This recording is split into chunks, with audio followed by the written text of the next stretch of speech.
दोस्तों नमस्कार। बेतिया राज्य के जमीन को लेकर एक अधिनियम बना था जिसको शीतकालीन सत्र में विधानमंडल से पास कर दिया गया था, लेकिन अभी तक वो कानून नहीं बन सका था क्योंकि हस्ताक्षर के लिए गया था महामहिम राज्यपाल के पास। लेकिन अब इसके कानून बनने का जो रास्ता है वो साफ हो गया है। आपको याद होगा बिहार में जब सर्वे शुरू हुआ उसके बाद ही बेतिया राज का भी मामला सामने आया था। बेतिया राज के पास लगभग 15,358 एकड़ ज़मीन और उस ज़मीन को बिहार सरकार ने अपने अधीन लेने के लिए एक अधिनियम लाया था जिसको शीतकालीन सत्र में पिछले दिनों दोनों सदनों से पास कर दिया गया था और वह गया था राज्यपाल के पास हस्ताक्षर के लिए और उसके बाद उसको कानून बनना था। तो वो रास्ता अब साफ हो गया है और आपको बता दें कि आज इसको लेकर बाज़ाब्ता राजपत्र अधिसूचना भी जारी कर दी गई है। मतलब कि आज के बाद से बेतिया राज से जुड़ी हुई सारी संपत्ति का अधिकार बिहार सरकार के पास होगा।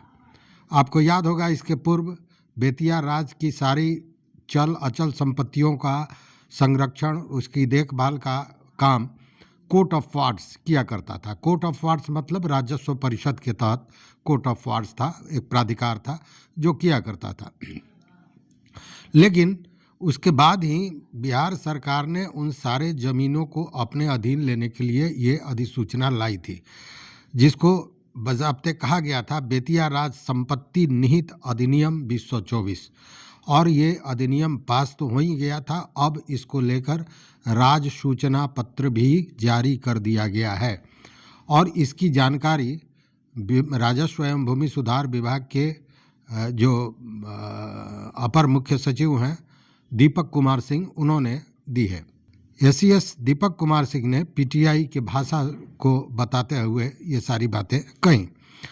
राजपत्र में क्या लिखा हुआ है यह भी आप सुनिएगा तो आपको लगेगा कि किस तरह सारे चीज़ों को समेटने का प्रयास किया गया है, या दूसरे भाषा में कहें तो उन सारे चीज़ों को जिसको लेकर आपत्ति जताने की चर्चा चल रही थी।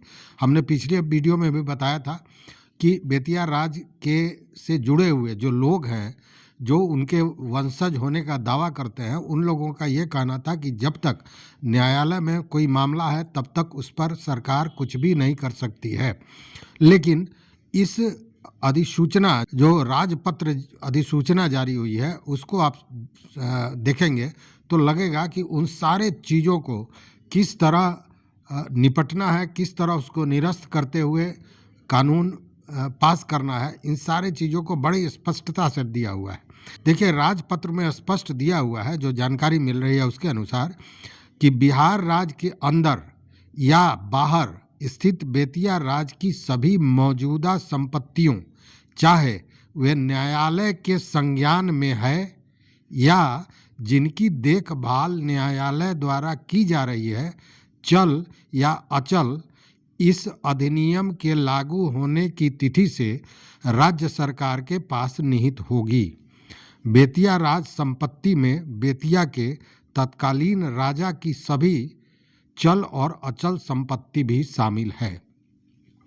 देखिए इस राजपत्र अधिसूचना में जो महत्वपूर्ण चीज़ है वो क्या दिया गया है, मैं उसी पर आपका ध्यान आकृष्ट करना चाहता हूँ कि मौजूदा संपत्तियों की, चाहे वो न्यायालय के संज्ञान में है, मतलब कई मामले हैं जो अभी भी न्यायालय में चल रहे हैं और इसी को लेकर उनके जो वंशज होने का दावा करते थे वो लोग कह रहे थे कि हम न्यायालय में जाएंगे, इसलिए कि जब मामला न्यायालय में है तो उस बीच में इस तरह की कार्रवाई सरकार नहीं कर सकती है। तो उस बात को भी यहाँ पे कोट कर दिया गया है। दूसरी बात यह भी दिया गया है कि जिनकी देखभाल न्यायालय द्वारा की जा रही है, बहुत सी ऐसी संपत्ति है जिस पर विवाद हुआ और उसके लिए न्यायालय द्वारा उसके देखभाल के लिए डिप्यूट किया गया था, तो उन सारी संपत्तियों को, चाहे वो न्यायालय के संज्ञान में हो या उसकी देखरेख के लिए न्यायालय उसकी देखरेख कर रहा हो, बावजूद वो सारी चल अचल संपत्ति बिहार सरकार के निहित होगी राजपत्र के जारी होने की तिथि से। और वो जारी हो गई, मतलब आज से ये सारी संपत्ति बिहार सरकार की हो गई। अब इसमें कहीं इफ बट का मामला नहीं था। चूँकि मैं जब ये वीडियो बनाता हूँ, बेतिया राज से जुड़ा हुआ वीडियो बना रहा था, तो कई मित्रों ने कहा कि अभी ये कानून कहाँ बना है, अभी तो केवल दोनों सदनों से ही पास हुआ है ये अधिनियम। तो मित्रों, अब वो संशय भी दूर हो गया, अधिनियम बन गया। मैं बार बार कहता रहा हूँ कि एसीएस के पाठक को राजस्व परिषद का अध्यक्ष सदस्य बनाने के पीछे बिहार सरकार की बहुत बड़ी नीति थी और उसी के तहत ये सारी कार्रवाई हुई है। अब ये राजपत्र अधिसूचना जारी हो जाने के बाद पूरी चल अचल संपत्ति बेतिया राज की अब बिहार सरकार के अधीन उसके निहित हो गई है। साथ ही आपको बता दें कि इसमें यह भी कहा गया है कि जो तत्कालीन राजा का व्यक्तिगत चीज़ था, उनकी चल अचल संपत्ति थी, वह भी बिहार सरकार के अधीन हो गई। इसलिए कि कोई आज तक उनके वंशज होने के दावा को संपुष्ट नहीं कर पाया या कोई वंशज सामने नहीं आया, इसको लेकर ये सारी बातें हुई हैं। साथ में इसी के साथ जो एसीएस दीपक कुमार सिंह ने बताया कि अधिसूचना के प्रकाशन के साथ ही अब राज्य सरकार का जो ये राजस्व बोर्ड है, राजस्व परिषद है, इसने इस अधिनियम का नियम बनाने का काम शुरू कर दिया है। वो नियम बना रहा है जिसके आधार पर इसका संचालन होना है या राज्य सरकार इसके साथ क्या करेगी इस जमीन का, वो सारा नियम बन रहा है। बहुत से लोग उस पर अतिक्रमण किए हैं, उनका ये सारी चीज़ें उसमें निहित होंगी और जैसे ही ये नियम बन जाएगा तो ये फिर मंत्रिपरिषद से पास होगा और उसके साथ उस नियम पर कार्रवाई भी होना शुरू हो जाएगा। इस बात को आप समझ लीजिए स्पष्टतः। और आपको बता दें कि यह सरकार का दावा है कि बेतिया राज के चल अचल संपत्ति के प्रभावी संरक्षण और प्रबंधन के लिए इस अधिनियम को लाया गया था।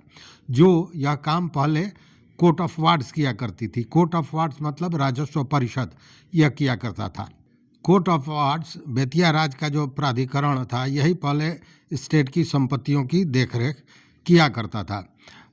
अब आपको बता दें कि बेतिया राज का जो ये कोर्ट ऑफ वार्ड्स था, जो प्राधिकरण था, इसने 9 सितंबर 2021 को बेतिया राज के संपूर्ण चल अचल संपत्ति का विवरण दिया था राजस्व परिषद को। और इसी के अनुसार जो बताया जा रहा है कि 15,358.60 डिसमिल जमीन है इनका, बेतिया राज का। तो ये सूची कोर्ट ऑफ वार्ड्स द्वारा ही सर्वे के बाद पूरी तरह जारी किया गया है। मतलब एक एक चल अचल संपत्ति की सूची इसमें है। साथ में यह भी है कि किस जमीन पर किसने अतिक्रमण किया है, किस जमीन पर पेड़ है, पौधा है, चार दीवारी है, झोपड़ी है, पक्का मकान है।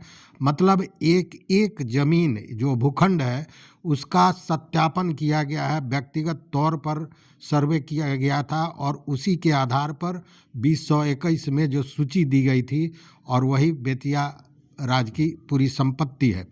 इसके अनुसार आपको हम बता दें कि जो ये 15,358.60 एकड़ ज़मीन है, यह ज़मीन इसकी जो कीमत होती है आज के दिन में जो MBR है उसके अनुसार जो कीमत होती है यह होता है 7,957.38 करोड़ रुपया। मतलब लगभग 8,000 करोड़ रुपए की यह संपत्ति है। और इसमें जो ये 15,358 एकड़ है, इसमें 143 एकड़ ज़मीन यूपी में है। और ऐसे आपको बता दें कि चूँकि बेतिया का मामला है तो सबसे ज़्यादा ज़मीन बेतिया में है, जो है 9,758.72 एकड़। पूर्वी चंपारण में है 5,320.51 एकड़ और गोपालगंज में है 35.58 एकड़। सिवान में है 7.29 एकड़। पटना में है 4.81 एकड़ और सारण में है 88.41 एकड़ ज़मीन। उसी तरह सबसे ज़्यादा गोरखपुर में ज़मीन है, यूपी में लगभग 51 एकड़ ज़मीन है। तो अब ये जो सारी ज़मीन है ये अब बिहार सरकार के अधीन हो गई। इसका राजपत्र अधिसूचना भी जारी हो गया। अब यह स्पष्ट हो गया कि बेतिया राज की जमीन बिहार सरकार के अधीन हो गई, कानून पास हो गया, राजपत्र अधिसूचना जारी हो गई। अब देखना यह है कि आप जानते हैं कि इसमें मैक्सिमम आधे से ज़्यादा ऐसा ज़मीन है जिस पर अतिक्रमण है। अब इस अतिक्रमण को हटाने के लिए किस तरह के नियम, किस तरह के प्रावधान आते हैं, जैसा एसीएस दीपक कुमार सिंह ने बताया कि राजस्व परिषद अब इस अधिनियम के लागू होते ही इसके नियम बनाने के काम में लग गया है। और जैसे ही नियम बनेगा मंत्रिपरिषद से उसकी स्वीकृति होगी, उसकी अनुशंसा की जाएगी और उसके बाद यह मामला सामने आएगा। और फिर अतिक्रमणकारियों के लिए क्या होता है, चूँकि लगभग 50,000 ऐसे परिवार हैं जो इस ज़मीन पर घर बनाकर रहते हैं, जो एक अनुमान है। अब इन 50 ऐसे अतिक्रमणकारियों की संख्या तो बहुत है, लेकिन वैसे लोग जो उस जमीन पर बाज़ाब्ता अतिक्रमण करके घर बना लिए हैं, 2 मंजिला 4 मंजिला घर बना हुआ है, उन लोगों का क्या होगा? झोपड़ियों का क्या होगा जिनके पास कोई ज़मीन नहीं है और वो बेतिया राज के ज़मीन पर अपनी झोपड़ी बनाकर गुजर बसर कर रहे हैं? वैसे लोगों का क्या होगा जो बेतिया राज के ज़मीन का अतिक्रमण कर उस पर व्यावसायिक प्रतिष्ठान बनाकर पैसा कमा रहे हैं? बहुत सारी चीज़ें हैं। अब ये देखने वाली बात है कि जो नियम बनता है उसके बाद क्या और किस तरह वो लागू होता है। तो ये वीडियो बहुत महत्वपूर्ण थी मित्रों। आज से बेतिया राज की सारी चल अचल संपत्ति बिहार सरकार के अधीन हो गई, यह स्पष्ट हो गया। तो इस वीडियो में बस इतना ही। देखते रहिए मत अभिमत। मित्रों, चैनल पर नए हो तो सब्सक्राइब कीजिए, लाइक कीजिए, दोस्तों के साथ शेयर कीजिए और अपना विचार जरूर दीजिए। बहुत बहुत धन्यवाद। कोटिशः आभार।